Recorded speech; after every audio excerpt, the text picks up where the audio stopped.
राजा पृथु का आख्यान। वेन के मार डालने के बाद राज्य शासक विहीन हो गया।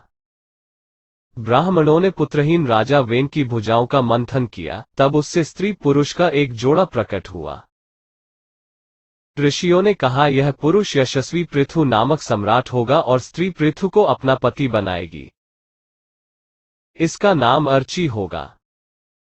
फिर वे बोले, पृथु के रूप में श्रीहरि के अंश ने ही संसार की रक्षा के लिए अवतार लिया है और अर्ची के रूप में लक्ष्मी जी ही प्रकट हुई हैं।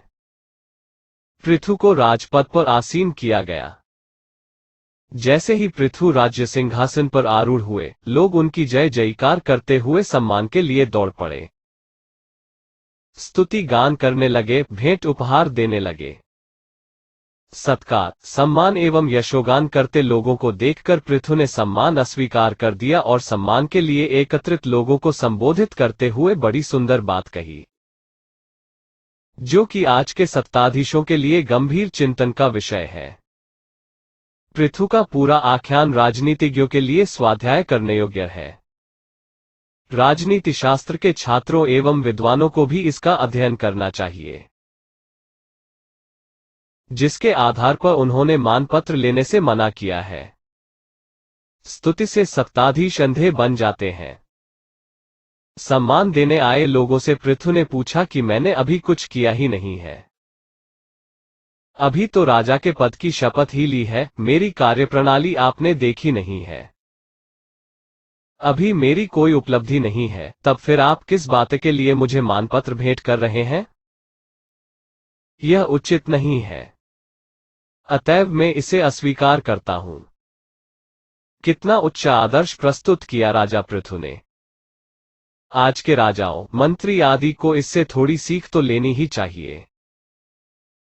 पृथु कहते हैं, जिस प्रकार लज्जाशील उदार पुरुष अपने किसी निंदित पराक्रम की चर्चा होनी बुरी समझते हैं, उसी प्रकार लोकविख्यात समर्थ पुरुष अपनी स्तुति को भी निंदित मानते हैं। अतएव ऊंचाई पर पहुंचे व्यक्ति को अपनी स्तुति से बचना चाहिए।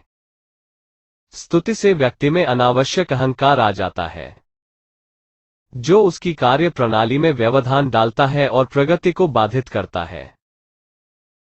कितना सुंदर संदेश देता है भागवत। जब महाराज पृथु ने राज्यभार संभाला तब राज्य में अकाल की स्थिति थी। अन्नाभाव के कारण प्रजाजनों के शरीर सूखकर कांटे हो गए थे। प्रजाजनों ने पृथु के पास जाकर कहा कि क्षुधा पीड़ितों को शीघ्र ही अन्न देने का प्रबंध कीजिए, नहीं तो प्रजाजन काल के ग्रास बन जाएंगे। देर तक चिंतन करते रहे, अंत में उन्हें अन्नाभाव का कारण प्रजा का करुण क्रंदन सुनकर महाराज पृथु बहुत मालूम हो गया कि पृथ्वी ने स्वयं ही अन्न एवं औषधादि को अपने भीतर छिपा लिया है। उन्होंने अत्यंत क्रुद्ध होकर पृथ्वी को लक्ष्य बनाकर बाण चढ़ाया। उसकी टंकार सुन पृथ्वी भयभीत हो गई और उसने राजा को धन धान्य प्राप्त करने की युक्ति बताए। पृथ्वी ने कहा कि राजा जब अनीति एवं अधर्म पर चलने लगता है तो मैं अपनी उर्वरा शक्ति का लोप कर लेती हूं। आप धर्मज्ञ, नीतिज्ञ एवं मर्यादा का पालन करने वाले प्रजावत्सल सम्राट हैं। अतएव आप अपने पूर्वजों का स्मरण कर उनका आशीर्वाद प्राप्त कर मेरा दोहन कीजिए। मैं अपने गर्भ में छुपी धन धान्य खनिज संपदा आपको प्रदान करूंगी। राजा पृथु ने अपने विवेक से, पुरुषार्थ से, पराक्रम से एवं जनसहयोग से पृथ्वी को समतल किया, जल संसाधनों की व्यवस्था की। पृथ्वी से धान्यों की फसलें प्रकट हुई, उनसे बीज भी प्राप्त हुए। प्रजाजनों को पर्याप्त मात्रा में अन्न प्राप्त होने लगा। पृथु ने ही पृथ्वी को व्यवस्थित कर भू संपदा का दोहन किया, इसलिए इस धरित्री का पृथ्वी नाम पड़ा। पृथु के समय तक प्रजा के रहने की कोई व्यवस्था नहीं थी। पृथु ने ही प्रजावर्ग के लिए जहां तहां यथायोग्य निवास स्थानों का निर्माण करवाया। अनेक गांव, कस्बे, नगर, दुर्ग, बस्ती, पशुओं के रहने के स्थान, छावनियां एवं किसानों के गांव बसाए। प्रजा के लिए समुचित शिक्षा की व्यवस्था की। उन्होंने ऋषियों को शिक्षा का दायित्व सौंपा। राजा पृथु का 7 द्वीपों तक अखंड एवं अबाध शासन था। वे एक आदर्श राजा थे। प्रजा को वे पुत्रवत स्नेह करते थे एवं प्रजा उन्हें पिता तुल्य मानती थी। एक बार दीक्षा के समय राजदरबार में देवताओं, ब्रह्मर्षियों, राजर्षियों एवं प्रजाजन का बहुत बड़ा समाज एकत्रित हुआ। उसमें राजा पृथु ने जो उपदेश दिया वह राजधर्म एवं प्रजा के कर्तव्यों का नवनीत है। पृथु ने कहा, राजा का दायित्व केवल प्रजाजनों के पालन का ही नहीं है, अपितु यह भी है कि वो प्रजा को धर्ममार्ग पर चलाए। प्रजा को अपने कर्तव्यों का निर्वाह पूरी ईमानदारी एवं निष्ठा से करना चाहिए।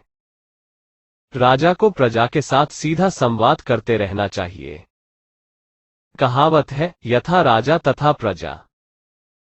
जैसा राजा होता है प्रजा भी वैसी ही हो जाती है। अतः राजा का चरित्र, चिंतन, आचरण श्रेष्ठ होना चाहिए। आज हमारे देश को पृथु जैसे चरित्र वाले राजा की आवश्यकता है। तभी देश से कदाचार, अनाचार, अत्याचार एवं भ्रष्टाचार समाप्त हो सकेगा और एक आदर्श राष्ट्र का पुनरोदय संभव होगा।